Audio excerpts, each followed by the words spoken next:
Hello everyone, maths house या YouTube चॅनलवर मी तुम्हा सर्वांचे स्वागत करतो। आज आपण असे काही प्रश्न लॉजिकल प्रश्न बघणार आहोत जे विद्यार्थ्यांकडून एक्झाम्सच्या दरम्यान स्किप केले जातात। ऍक्च्युली असे प्रश्न स्किप करण्यासारखे नक्कीच नसतात। त्या प्रश्नांमधलं जर एक छोटंसं लॉजिक असतं ते जर आपल्याला कळलं तर ते प्रश्न काही सेकंदामध्ये आपण सॉल्व्ह करू शकतो। तर आज आपण असेच काही प्रश्न बघणार आहोत। तत्पूर्वी जर तुम्ही आपल्या टेलिग्राम चॅनलला फॉलो केलं नसेल तर टेलिग्राम चॅनलची लिंक मी डिस्क्रिप्शन बॉक्समध्ये दिली आहे, जाऊन त्या चॅनलला फॉलो करा, जेणेकरून या व्हिडिओज रिलेटेड ज्या काही पीडीएफ असतील यातील प्रश्नांच्या त्या तुम्हाला तिथे उपलब्ध होतील। चला पहिला प्रश्न बघूया। विनी मोनोरेलने कामाला जाते। प्लॅटफॉर्मवर पोहोचण्यासाठी तिला एस्केलेटरचा वापरावा लागतो। जर ती 8 पायऱ्या चढली तर वर पोहोचायला 21 सेकंद लागतात। बघा, आता आपण एक एस्केलेटर काढूया। जर ती 8 पायऱ्या चढली तर तिला 21 सेकंद लागतात। ओके, पुढे त्यांनी काय सांगितलंय, जर ती 13 पायऱ्या चढली तर फक्त 13.5 सेकंद लागतात।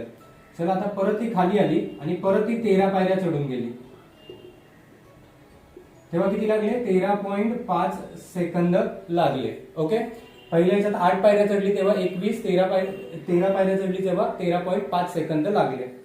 पुढे त्यांनी असं सांगितलंय, जर तिने एकही पायरी चढायची नाही असे ठरवले, म्हणजे आता आपण एक काम करूया, इथे असा एस्केलेटर काढूया, त्याच्यात असं ठरवूया की तिला इथे एकही पायरी चढायची नाहीये, तिला नॉर्मल फक्त उभं राहायचं आणि वरती जायचंय। तर आता माझ्या एका प्रश्नाचं उत्तर द्या। जेव्हा ती 8 पायऱ्या चढली, आता एक समजा तुम्ही एक्झाम्पल घ्या स्वतःला, जर तुम्ही एस्केलेटरवर उभे आहात आणि पहिल्या पायरीवर उभे राहिले आणि ऑटोमॅटिक वरती गेले तर तुम्हाला एक काही वेळ लागणार, पण ते जर पुढच्या वेळेस तुम्ही काही पायऱ्या स्वतःहून चढत गेले आणि नंतर थांबले तर तुमचा आधीच्या पेक्षा वेळ कमी लागणार, बरोबर? मग इथे पण तेच होतंय, ती 8 पायऱ्या चढली तेव्हा 21 सेकंद आणि 13 पायऱ्या चढली तेव्हा 13.5 सेकंद। याचा अर्थ असा होतो की जेव्हा तिने 8च्या ऐवजी 13 म्हणजे 5 पायऱ्या एक्स्ट्रा चढल्या, जर तिने 5 पायऱ्या एक्स्ट्रा चढल्या याचा अर्थ तिचे किती सेकंद कमी झाले? तर तिचे 21 सेकंदावरून ती किती आली? 13.5 सेकंदावर। याचाच अर्थ तिचे 7.5 सेकंद काय झाले? कमी झाले। मला करायचंय काय, मला हे काढायचंय की एका पायरी चढल्यामुळे किंवा एक पायरी चढल्यामुळे तिचे किती सेकंद कमी झाले। तर बघा, एक पायरी चढल्यामुळे तिचे किती सेकंद कमी झाले? 1.5 सेकंद काय झाला? कमी झाला। का? कारण 5 पायऱ्यांना 7.5 सेकंद आलेले, याचा अर्थ एक पायरी चढल्यामुळे 1.5 सेकंद कमी झाला। चला, आता जर तिने इथे 8 पायऱ्या चढल्याच नसत्या तर त्याचा जो काही वेळ आहे तो काय झाला असता? ह्या 21 सेकंद मध्ये ऍड झाला असता। मग आपण काम करूया, ह्या 8 पायऱ्यांना 1.5 ने गुणूया, म्हणजे कळालं असतं की तिचे 8 पायऱ्यांमुळे किती सेकंद वाचले। तर 8 गुणिले 1.5 म्हणजे किती येणार? 120, आणि हा पॉइंट असल्यामुळे इथे येणार, म्हणजे किती? तिचे 8 पायऱ्या चढल्यामुळे काय झालं? 12 सेकंद वाचलेले। चला, मी इथे जर 12 ऍड केले तर आपलं उत्तर किती येणार आहे? 33 सेकंद। म्हणजेच काय, जर तिने एकही पायरी चढली नाही तर ती 33 सेकंदात वरती पोहोचणार। कळाले सगळ्यांना? Yes everyone. चला पुढील प्रश्न बघूया। नुकत्याच पार पडलेल्या सरपंचसाठीच्या निवडणुकीत 4 उमेदवारांना एकूण 972 मते मिळाली। बघा, मी काय करतो, मी 4 लोकांना इथे एक्सप्रेस करतो जे जिंकलेले आहेत। बघा, एक असेल आपला विनर, ठीक आहे, त्याला काही मतं मिळाली। त्याच्यानंतर पहिला व्यक्ती, दुसरा व्यक्ती आणि तिसरा व्यक्ती, ठीक आहे, यांना चौघांना मिळून किती मतं मिळालेली आहेत? 972। ओके, जे दिले तेच लिहायचं। पुढे, जिंकलेल्या व्यक्तीला मिळालेली मते त्यांच्या विरोधकांपेक्षा अनुक्रमे 52, 78 आणि 102 जास्त आहे। म्हणजे जो कोण विनर आहे त्याला पहिल्यापेक्षा किती? 52 मते अधिक मिळाली। मग मी असं म्हणू का, याच्यात जर मी 52 मिळवले तर मला काय मिळणार? तर जेवढे विनरला मतं मिळाली तेवढी कधी याला मिळणार, कुणाला? 1 नंबर, म्हणजे जो कोण पहिला व्यक्ती जो हरला असेल त्याच्या जर मतांमध्ये मी 52 ऍड केले तर याच्या इतकेच मतं होणार। दुसरा व्यक्ती 78 मतांनी हरला, म्हणजे त्याच्या मिळालेल्या वोट्समध्ये, त्याच्या मिळालेल्या मतांमध्ये 78 मिळवले तर काय मिळणार आपल्याला? एकूण मतं मिळणार, म्हणजे जो जिंकलाय त्याच्या एवढी मतं मिळणार। चला, इथे 78 लिहूया। आणि तिसरा व्यक्तीपेक्षा 102 मतं अधिक मिळाली, म्हणजे याच्यात मी 102 ऍड केले तर केवढी मतं मिळणार? जिंकलेल्या व्यक्ती एवढी। मग आता आपल्याला त्यांनी काय दिलेत खाली, तर खालील माहितीच्या आधारे सत्य विधान निवडायचं आहे। ओके, पहिलं, कोणताही निष्कर्ष काढण्यासंबंधीचे सामग्री अपुरी आहे। बघा, पहिला ऑप्शन हा आयोग नेहमी, जे लोक म्हणतात ना की अरे हे गणित वाचल्यावर कळतच नाही, आणि असे लोक काय करणार? पहिलाच ऑप्शन मार्क करणार, राईट? त्याच्यासाठीच हा पहिला ऑप्शन दिलेला असतो, पण हा उत्तर कधीच असू शकत नाही। पुढे त्यांनी सांगितलंय, जिंकलेल्या उमेदवाराला सगळी मिळून 132 मते जास्त मिळाली। आता बघा, त्याला एवढी जास्त म्हणजे इतरांपेक्षा जास्त किती होत आहेत बघूया, 52, 78 आणि 102. जर मी इकडे साईडला बेरीज केली त्यांची 52, 78 आणि 102, तर त्यांची ऍडिशन किती होते, 232. किती होते, 232. म्हणजे त्याला 232 मतं एक्स्ट्रा मिळाली. बट आपल्याला ऑप्शन मध्ये काय दिलंय दुसरा, 131. म्हणजे दुसरा ऑप्शन आहे चुकीचा. बघा इथे पहिला ऑप्शन बघतोय चुकीचा होतोय, इकडे देऊया आपण. आपला पहिला ऑप्शन चुकीचा होतोय, दुसरा ऑप्शन चुकीचा होतोय. तिसरा ऑप्शन मध्ये त्यांनी काय सांगितलंय बघा, त्यांनी सांगितले एका उमेदवाराला 200 मते मिळाली. आता हे कसं काय काढू शकतो आपल्याला नाही माहिती सध्या की बाबा दुसऱ्याला तेवढी मिळालीत की नाही. आणि तिसऱ्याला त्यांनी सांगितलंय जिंकलेल्या उमेदवाराला 301 मते मिळाली. तर आता मी थोडासा इथे विचार करू शकतो, जिंकलेल्याला 301 मिळाली, तर 301 मधून मी काय करणार, 52 वजा केली तर याची मतं मिळणार, 78 वजा केली तर याची मतं मिळणार, 102 वजा केली तर याची मतं मिळणार, आणि मग मला टोटल किती झाली पाहिजे, 972 झाली पाहिजे. पण हे खूप लेंदी सम होत आहे, बरोबर. आपण एवढी वजाबाकी करणार ते करणार, त्यापेक्षा करायचं काय, तर आपल्याला करायचं काय, ही जी एक्स्ट्राची मतं आहेत ही आपण डिरेक्टली याच्यामध्ये ऍड करूया एकूण मतांमध्ये, कारण ही एक्स्ट्रा मतं आहेत ना. तर बघा प्लस 232, चला यांचे ऍडिशन करूया. किती येणार आहे, 4 0 हाताला 1 म्हणजे 1204. 1204 काय झाले, एकूण मतं झाली किती लोकांची, 4 लोकांची. का, कारण ही मिळवल्यानंतर याच्या विनर एवढी होत आहेत, 78 मिळवल्यावर ह्या विनर एवढी, 102 मिळवल्यावर विनर एवढी, म्हणजे चौघांची मतं मिळून किती होत आहेत, 1204. आणि जर मी 1204ला 4 ने भागलं तर उत्तर किती येणार आहे, 4 1 4, 4 3 12, 0 4 1 4. याचा अर्थ जो कोण विनर आहे त्याला किती मतं मिळालेली आहेत, 301 मतं मिळाली आहेत. याचा अर्थ उत्तर असणार आहे ऑप्शन नंबर 4. कळालं काय करायचं होतं, फक्त जी काय अधिक मतं आहेत ती एकूण मतांमध्ये मिळवायची होती आणि त्याला 4 ने भागायचं होतं. आपल्याला काय मिळालं असतं, विनरची मतं. कळालंय सगळ्यांना. चला पुढील प्रश्न बघूया. एका शाळेत पक्षी निरीक्षण, रंगकला, बागकाम, चित्रपट आस्वाद आणि पुस्तक वाचन अशी 5 छंद मंडळे आहेत. काय काय आहेत आपण बघूया. एक दिले आपल्याला चित्रपट, एक सांगितलं आपल्याला पक्षी, त्यानंतर सांगितलं आहे बागकाम, त्याच्यानंतर सांगितलेलं आहे पुस्तक, राईट. आणि अजून काय सांगितलेलं आहे, काय राहिलं आपल्याकडे, पक्षी निरीक्षण, रंगकला. ठीक आहे, ही 5 मंडळं आहेत. त्यांनी आपल्याला पुढे काय सांगितले बघूया. त्यांनी असं सांगितलंय, पक्षी निरीक्षण गट प्रत्येक 6व्या दिवशी भेटतात. म्हणजे 6व्या दिवशी कोण, पक्षी निरीक्षण 6व्या दिवशी भेटतात. त्यानंतर सांगितलं चित्रपट आस्वाद गट 5व्या दिवशी भेटतो. चित्रपट 5व्या दिवशी भेटतो. ओके. पुढे सांगितले पुस्तक वाचन गट दर 4थ्या दिवशी, पुस्तक वाचन दर 4थ्या दिवशी भेटतात. त्यानंतर सांगितले रंगकला दर 3ऱ्या दिवशी आणि बागकाम गट दर 2 दिवसांनी भेटतो. ओके. त्यानंतर सांगितलंय शाळेच्या 180 दिवसांच्या कालावधीत हे गट जितक्या वेळा एका दिवशी भेटतील त्या संबंधीचे चुकीचे विधान निवडा. बघा मित्रांनो, हे गणित टोटली लॉजिकल आहे. ह्या गणित वाचल्यानंतर आपल्याला कुठल्या टॉपिकने सोडवायचं किंवा पर्सेंटेज कुठल्या तसं एका स्पेसिफिक टॉपिकचं आपल्याला तिथे आठवण येत नाही किंवा कळत नाही की हे कसं सोडवायचं. तर लक्षात घ्या, ही प्रश्न हे जे असे प्रश्न असतात, असे प्रश्न हे मोस्टली लसावी मसावी या टॉपिकने सोडवले जातात. जर तुम्हाला लसावी मसावी हा टॉपिक हवा असेल आणि त्यातले प्रश्न लॉजिकली कसे सोडवायचे असं जर तुम्हाला हवं असेल एक असा लसावी मसावी डेडिकेटेड व्हिडिओ, तर मला कमेंट बॉक्समध्ये सांगा, आपण त्यावर लवकरच एक व्हिडिओ बनवू. पण बघा आता या गणितामध्ये करायचं काय आहे. त्यांनी असं सांगितलंय की आपल्याला चुकीचं विधान ओळखायचं. पहिला आपण ऑप्शन्स बघूया काय दिलंय. पहिल्या ऑप्शन मध्ये सांगितलंय चित्रपट आस्वाद गट आणि पुस्तक वाचन गट 9 दिवस एकत्र भेटतात. चला, चित्रपटचा किती आहे, दर 5 दिवसांनी, आणि सांगितलंय पुस्तक वाचन किती, दर 4 दिवसांनी भेटतात. तर आपल्याला पहिल्यांचा लसावी काढावा लागेल. त्यांचा लसावी किती येतो बघा, 5 आणि 4चा लसावी तोंडी काढता येतो. जर तुम्ही कमेंट बॉक्स मध्ये सांगितलं, जर तुम्हाला लसावी मसावीचा व्हिडिओ पाहिजे असेल तर त्या लेक्चरला मी याची शॉर्ट ट्रिक सांगेल तुम्हाला.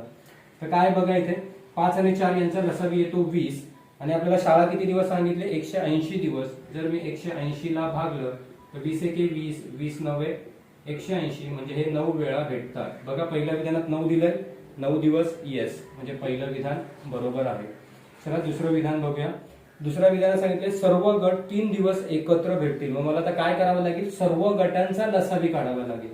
तर 5 6 2 4 3 ह्या सगळ्यांचा लसावी किती येतो, तर ह्या सगळ्यांचा लसावी येतो 60.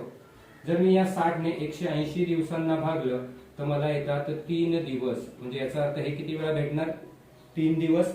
म्हणजे माझं दुसरं विधानही बरोबर आहे. तिसरं विधान बघा त्यांनी काय दिलंय, चित्रपट आस्वाद. चित्रपट आस्वाद किती आहे 5. त्यानंतर सांगितलंय बागकाम. बागकाम आहे 2. आणि नंतर सांगितलंय पुस्तक वाचन गट. पुस्तक 4. तर यांचा आपल्याला लसावी काढावा लागेल. पहिल्यांदा किती येतो यांचा लसावी 20. ठीक आहे. हे गट 8 दिवस एकत्र भेटतील. यांचा लसावी येतो 20. जर 180 ला 20 ने भागलं तर उत्तर यायला पाहिजे 9 दिवस किंवा 9 वेळा. तर त्यांनी किती सांगितले 8 दिवस सांगितलं. याचा अर्थ तिसरं विधान काय असणार आहे चुकीचं, म्हणजे हेच आपलं काय असणार आहे उत्तर असणार आहे. कळलं सगळ्यांना. आणि चौथं पण सांगतो मी. चौथ्याच्या त्यांनी काय सांगितलंय पक्षी निरीक्षण आणि रंगकला. पक्षी किती आहे 6 आणि रंगकला किती सांगितलंय 3.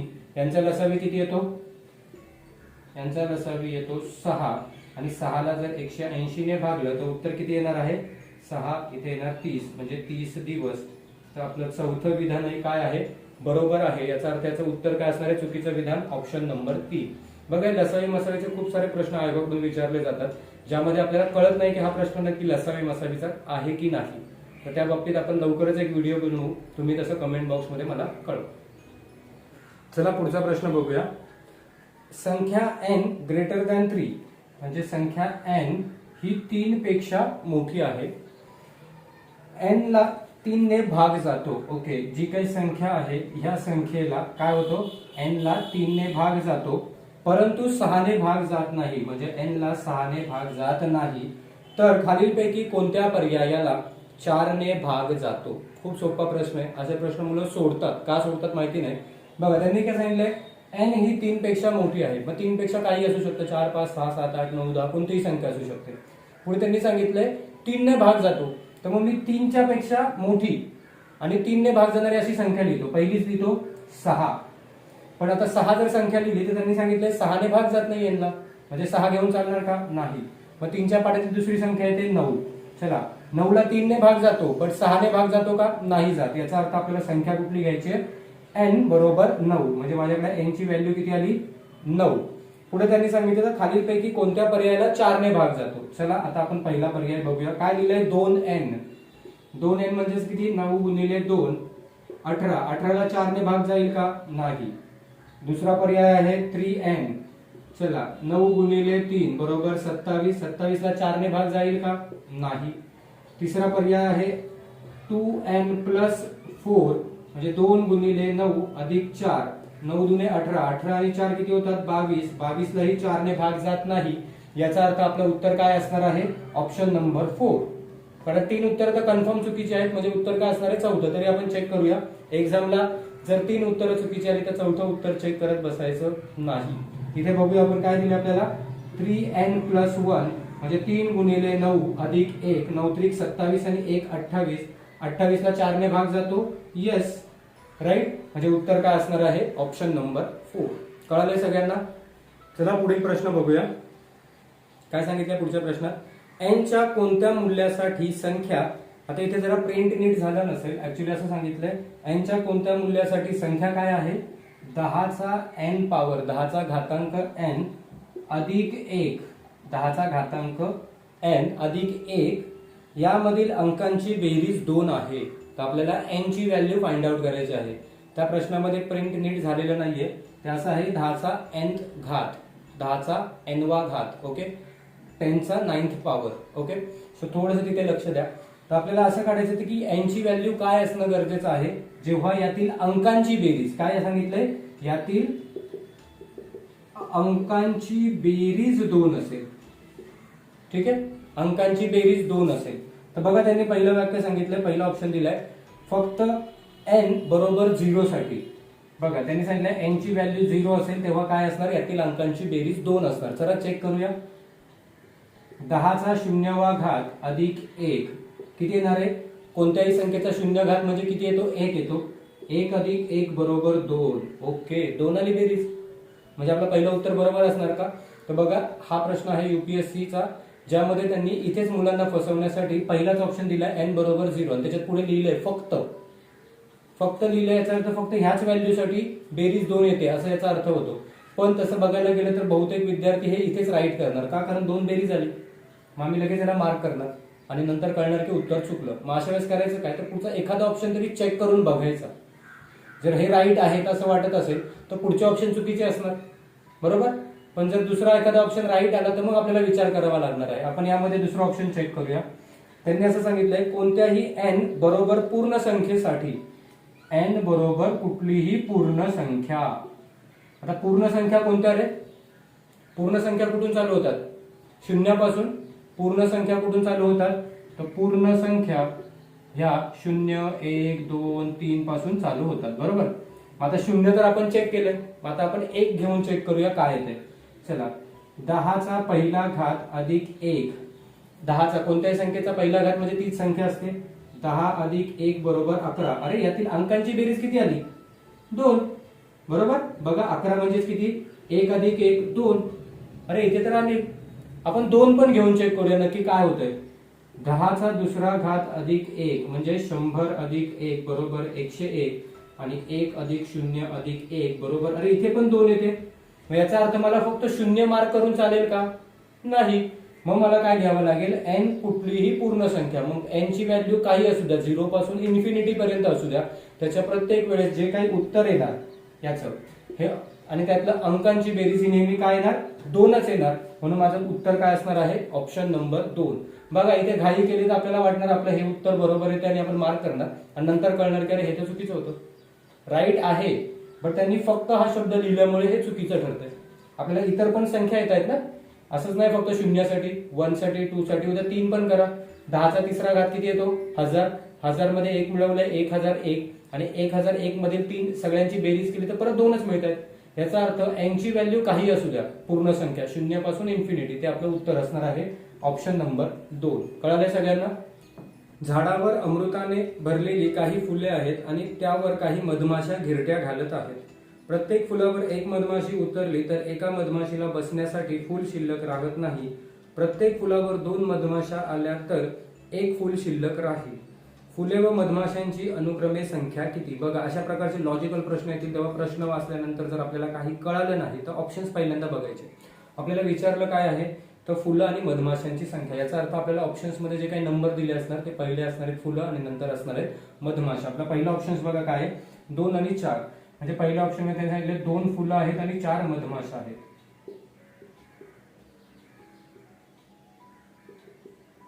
ठीक आहे. आता मी काय करतोय बघा, 2 फुलं, ठीक आहे, ही 2 फुलं असणार आणि ह्या 4 मधमाशा असणार. ड्रॉ करा, गोष्टी ड्रॉ करा. कदाचित पिक्चर जर काढलं तर तुमच्या समोर गोष्टी अजून क्लिअर होतील आणि उत्तर लवकर येईल. तर त्या 2 फुलं त्यांनी सांगितले पहिली कंडिशन, प्रत्येक फुलावर एक मधमाशी उरली बसली तर एक फूल शिल्लक राहते. बघा इथे एक मधमाशी गेली, इथे एक मधमाशी गेली. इथे तर काय झालं त्यांनी सांगितलं एक फूल शिल्लक राहते. इथे तर मधमाशा शिल्लक राहिल्यात. मधमाशा शिल्लक राहिल्यात याचा अर्थ पहिला तर येणार नाही. कंडिशन ट्रू होणं गरजेचं आहे. दुसऱ्याचं सांगितलं 3 आणि 2 म्हणजे 3 फुलं आहेत 2 मधमाशा आहेत. ते मी 3 फुलं काढतो आणि 2 मधमाशा काढतो. आता चला आपण बसवूया प्रत्येकाला. इथे एक मधमाशी बसली, ह्या फुलावर एक बसली, एक फूल शिल्लक राहिलं. ओके चालेल, पहिली कंडिशन ट्रू झाली. दुसऱ्या कंडिशन सांगितलंय प्रत्येक फुलावर 2 मधमाशा बसल्या तर एक फूल शिल्लक राहील. आता ह्या दोन्ही मधमाशा मी एका फुलावर नेऊन बसवतो कारण 2 मधमाशा एका फुलावर.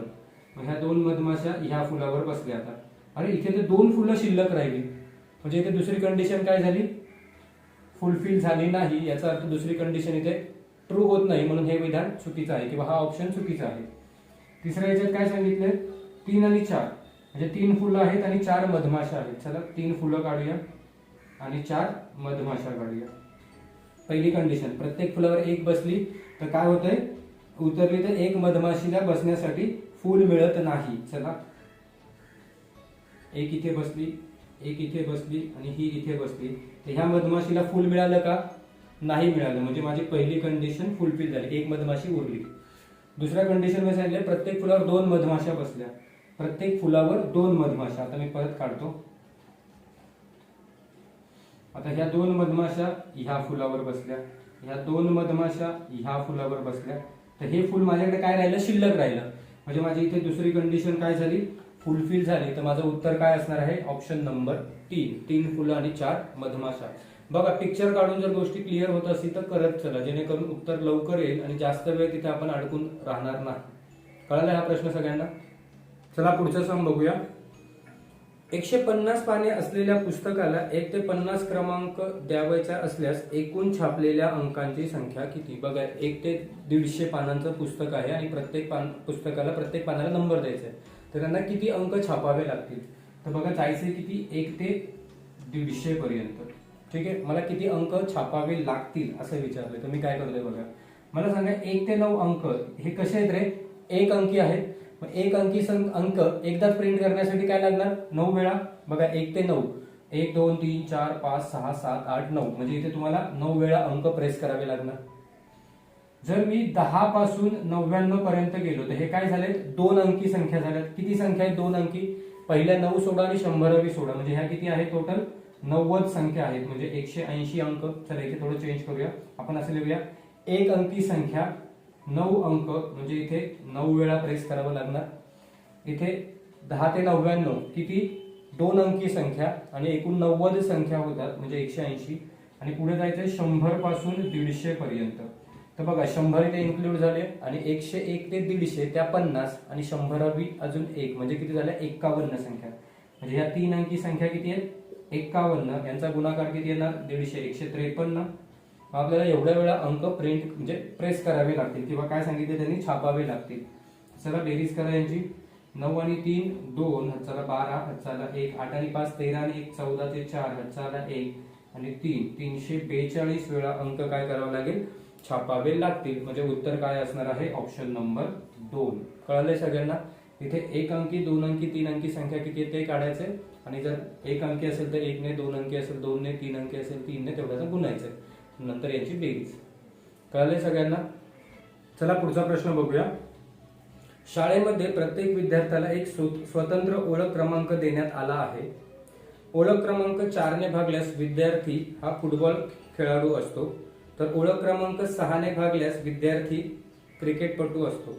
जर 1 ते 100 पर्यंतची प्रत्येक संख्या विद्यार्थ्याला दिली असेल तर त्यांच्यापैकी किती जण क्रिकेट तसेच फुटबॉल खेळतात? बघा त्यांनी काय सांगितलं, त्यांच्याकडे विद्यार्थी आहेत 1 ते 100, प्रत्येकाला एक ओळख क्रमांक दिलाय 1 ते 100 मध्ये, आणि त्यांनी कंडिशन सांगितले असा ओळख क्रमांक ज्याला 4 ने भागल्यानंतर भाग जातो, 4 ने भाग जाणारे जेवढे ओळख क्रमांक आहेत ते कोण आहेत? सगळे फुटबॉलपटू आहेत. म्हणजे 4 वाले कोण आहेत? फुटबॉल. त्यानंतर सांगितले 6 ने भाग जाणारे कोण आहेत? 6 ने भाग जाणारे त्यांनी सांगितले क्रिकेट.